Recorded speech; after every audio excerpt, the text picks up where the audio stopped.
இப்ப நம்ம model number report வந்துட்டு எப்படி கிரியேட் பண்றது அப்படின்றத இங்க பார்க்கலாம். அதுக்கு மாடல் நம்பர் ரிப்போர்ட் அப்படின்ற ஆப்ஷன் வந்துட்டு இங்க செலக்ட் பண்ணிக்கிறோம். ஆல்ரெடி கிரியேட் ஆயிருக்க மாடல் நம்பர்ஸோட டீடைல்ஸ் வந்துட்டு நமக்கு இங்க வியூ ஆகும். நியூவா நம்ம மாடல் நம்பர் வந்துட்டு கிரியேட் பண்றதுக்கு ஆட் மாடல் நம்பர் அப்படின்ற ஆப்ஷன் வந்துட்டு செலக்ட் பண்ணிக்கலாம். இப்ப நம்ம எந்த product category item and sub ஐட்டம்க்கு மாடல் நம்பர் வந்துட்டு கிரியேட் பண்ண போறோமோ அந்த ப்ராடக்ட் கேட்டகரியை இங்க நம்ம செலக்ட் பண்ணிக்கிறோம். அடுத்து அதுக்கான மாடல் நேம் வந்துட்டு இங்க நம்ம என்டர் பண்றோம்.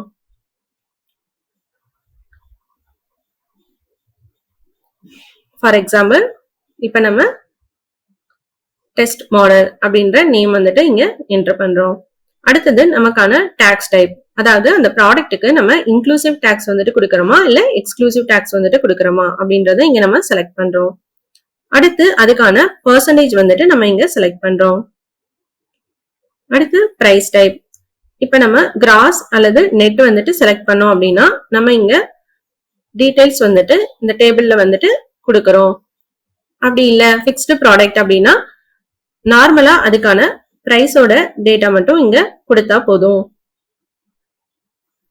இப்ப நம்ம குரூப்பிங்லயும் மாடல் நம்பர் வந்துட்டு கிரியேட் பண்ணலாம்.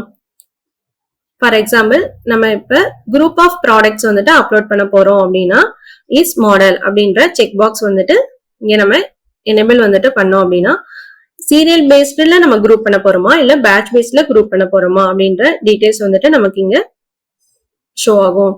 இப்ப நம்ம பேட்ச் பேஸ்ட்ல குரூப் பண்ண போறோம் அப்படின்னா எவ்வளவு நம்பர் ஆஃப் ப்ராடக்ட்ஸ் வந்துட்டு நம்ம இங்க குரூப்பிங்ல வந்துட்டு ஆட் பண்ண போறோம் அதோட கவுண்ட் வந்துட்டு நம்ம இங்க கொடுக்கலாம்.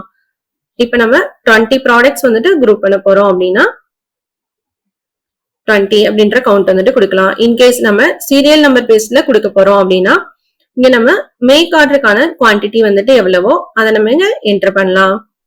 அடுத்தது அதுக்கான டிஸ்பேட்ச் டேஸ் இது எல்லாமே நம்ம இங்க கொடுத்துக்கலாம். இந்த மாடல் குரூப்பிங் வந்துட்டு நம்ம பிக்ஸ்டு ப்ராடக்ட்டுக்கு மட்டும்தான் கிரியேட் பண்ண முடியும். இப்ப நம்ம குரூப்பிங் வந்துட்டு கிரியேட் பண்ணும்போது அந்த யூசருக்கான விசிபிலிட்டியும் நம்ம இங்க செட் பண்ணிக்க முடியும். இப்ப நம்ம கிராஸ்ல எப்படி ப்ராடக்ட் வந்துட்டு ஆட் பண்றது அப்படின்றத இங்க பார்க்கலாம். ஃபார் எக்ஸாம்பிள் இப்ப நம்ம கோல்டு ப்ராடக்ட் வந்துட்டு ஆட் பண்றோம் அப்படின்னா அந்த நேம் வந்துட்டு செலக்ட் பண்ணிட்டு அதோட மெட்டல் நேம், அதாவது 22 கேரக்டா இல்ல 18 கேரக்டா அப்படின்றத நம்ம இங்க செலக்ட் பண்ணிக்கலாம். நெக்ஸ்ட் அதுக்கான யூனிட் அண்ட் அந்த ப்ராடக்டோட வெயிட் வந்துட்டு நம்ம இங்க என்டர் பண்றோம். அடுத்தது இங்க பிரைஸ் டைப், அதாவது போர்ட் ரேட்டா இல்ல பிக்ஸ்டு ரேட்டா அப்படின்றத நம்ம இங்க செலக்ட் பண்ணிக்கலாம். போர்ட் ரேட் அப்படின்னா நமக்கு ஆட்டோமேட்டிக்கா ரேட் வந்துட்டு ஃபெச் ஆயிடும். இன்கேஸ் அந்த ப்ராடக்ட்ல வந்துட்டு ஸ்டோன் ஏதாவது இருக்கு அப்படின்னா நம்ம இங்க ஸ்டோனையும் ஆட் பண்ணிக்கலாம். இப்ப அந்த ஸ்டோனோட அமௌண்ட் வந்துட்டு நமக்கு பிரைஸ்ல ஆட் ஆகணுமா வேண்டாமா அப்படின்றத நம்மளால இங்க செலக்ட் பண்ணிக்க முடியும். நம்ம ஸ்டோன் வந்துட்டு கிராம்ஸ்ல வந்துட்டு ஆட் பண்றோமா இல்ல கேரட்ல ஆட் பண்றோமா அப்படின்றத நம்ம இங்க செலக்ட் பண்ணிக்கலாம். அண்ட் ஸ்டோனோட வெயிட் வந்துட்டு நம்ம இங்க எவ்வளவு கொடுக்கறோம். இப்ப நம்ம ஸ்டோனுக்கு வந்துட்டு பிக்ஸ்டு பிரைஸ் டைப் வந்துட்டு செலக்ட் பண்ணிட்டு நம்ம அந்த ஸ்டோனோட பிரைஸ் வந்துட்டு இங்க என்டர் பண்ணோம் அப்படின்னா அதுக்கான பிரைஸ் வந்துட்டு நமக்கு இங்க கால்குலேட் ஆயிடும். அடுத்தது நம்ம ஆட் பண்ற ப்ராடக்ட்ஸ் கூட ஆட்ரிபியூட்ஸ் எல்லாமே நமக்கு இங்க லிஸ்ட் ஆகும். நம்ம ஆட் பண்ற ப்ராடக்டோட ஆட்ரிபியூட்ஸ் வந்துட்டு நம்ம இங்க என்டர் பண்ணலாம். இப்ப நம்ம பேங்கிள் அப்படின்ற ப்ராடக்ட் வந்துட்டு நம்ம இங்க ஆட் பண்ண போறோம். சோ நான் இங்க கேட்டகரி நேம் வந்துட்டு பேங்கிள் வந்துட்டு கொடுத்துட்டு அதுக்கான வெயிட் வந்துட்டு நம்ம இங்க என்டர் பண்றோம். சைஸ், ஜெண்டர், இந்த மாதிரி எல்லா கேட்டகரியும் நமக்கு இங்க ஷோ ஆகும். எந்தெந்த ஆட்ரிபியூட்ஸ் வந்துட்டு நம்ம ஆட் பண்ற ப்ராடக்ட்ஸ்க்கு வந்துட்டு இருக்கோ அந்த ப்ராடக்டோட ஆட்ரிபியூட்ஸ் எல்லாமே நம்ம இங்க என்டர் பண்ணிக்கலாம்.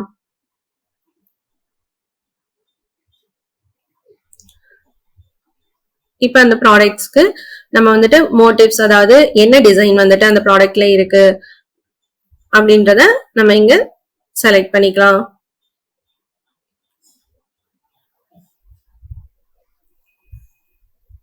அடுத்தது அந்த ப்ராடக்ட்ஸ்க்கான பிரைஸ் டீடைல்ஸ், அதாவது அந்த ப்ராடக்ட்க்கு நம்ம எவ்வளவு மேக்கிங் சார்ஜ் வந்துட்டு கொடுக்க போறோம், அந்த மேக்கிங் சார்ஜோட டைப் அண்ட் மேக்கிங் சார்ஜோட வேல்யூஸ், அதே மாதிரி வேஸ்டேஜோட டைப் அண்ட் வேஸ்டேஜோட வேல்யூஸ் வந்துட்டு எவ்வளவோ நம்ம இங்க அதை என்டர் பண்ணிக்கலாம். இப்ப நம்ம பெர்சன்டேஜ் வந்துட்டு செலக்ட் பண்ணிக்கிறோம், அதுக்கு 15 வந்துட்டு இங்க என்டர் பண்றோம். அடுத்தது மேக்கிங் சார்ஜ் வந்துட்டு பிளாட் அப்படின்ட்டு கொடுத்துட்டு இப்ப நம்ம 1000 அப்படின்ற வேல்யூ வந்துட்டு என்டர் பண்றோம். சோ நம்ம அதுக்கான பிரைஸ் ப்ரிவ்யூ வந்துட்டு இங்க செக் பண்ணிக்க முடியும். அடுத்தது நம்ம இங்க B2B-க்கான டீடைல்ஸ் வந்துட்டு இங்க என்டர் பண்றோம். B2B-யோட கால்குலேஷன்ஸ் எல்லாமே டச் பேஸ் பண்ணி இருக்கும். சோ நம்ம இந்த ப்ராடக்டோட டச் வந்துட்டு எவ்வளவோ அதை நம்ம இங்க என்டர் பண்ணிக்கலாம். இன்கேஸ் B2B-க்கு மேக்கிங் சார்ஜ் வந்துட்டு இருக்கு அப்படின்னா அதை நம்ம இங்க என்டர் பண்ணோம்னா அதுக்கான பிரைஸ் வந்துட்டு நமக்கு இங்க ஷோ ஆகும். அடுத்தது அந்த ப்ராடக்டோட இமேஜ். நம்ம இப்ப பேங்கிள் அப்படின்ற ப்ராடக்ட் தான் கிரியேட் பண்ண போறோம். சோ அதுக்கான சாம்பிள் இமேஜஸ் வந்துட்டு என்னவோ அதை நம்ம இங்க வந்துட்டு ஆட் பண்றோம்.